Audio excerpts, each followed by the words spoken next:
ప్రియమైన ప్రేక్షకులారా, మీ అందరికీ నా హృదయపూర్వక నమస్కారం. ఈరోజు నేను మీతో ఒక చిన్న కానీ చాలా ముఖ్యమైనటువంటి సందేశాన్ని పంచుకోవాలనుకుంటున్నాను. మన జీవితంలో చాలాసార్లు మనం అలసిపోతాము, సమస్యలు ఎక్కువగా అనిపిస్తాయి. కొన్నిసార్లు మనకు దారి కనిపించదు. కానీ ఒక విషయం గుర్తుంచుకొని ప్రేసపోదరి సంపదగలారు, ప్రతి చీకటి తర్వాత వెలుగు తప్పకుండా వస్తుంది. దేవుడు మన జీవితాన్ని ఒక ప్రత్యేకమైనటువంటి ఉద్దేశంతో సృష్టించారు. మనం ఎన్ని కష్టాలు ఎదుర్కొన్నా ఆయన మనతోనే ఉంటాడు. కాబట్టి మనం ఆశను కోల్పోవద్దు, విశ్వాసాన్ని వదలకూడదు.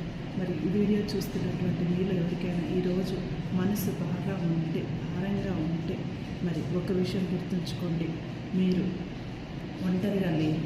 మీతో దేవుడు ఉన్నాడు. ఆయన మీకోసం మంచి మార్గాన్ని సిద్ధం చేస్తూ ఉన్నాడు. అందుకే మనం ప్రతిరోజు కృతజ్ఞతతో జీవించాలి. చిన్న చిన్న ఆనందాలను కూడా దేవుని ఆశీర్వాదంగా భావించాలి. ఒక మంచి మాట, ఒక చిన్న సహాయం, ఒక ప్రేమతో కూడిన ఇవి ప్రపంచాన్ని మార్చండి. ప్రేమైన వ్యూవర్స్, మరి ఈ సందేశం మీ హృదయాన్ని తాకితే తప్పకుండా ఒక లైక్ ఇవ్వండి.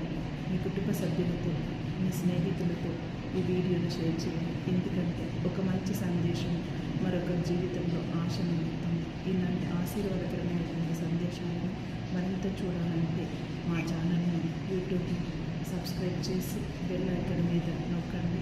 మరియు లైక్ చేయండి, షేర్ చేయండి, సబ్స్క్రైబ్ చేయండి. మీ యొక్క కమెంట్స్ని కూడా తెలియజేయండి. అందరికీ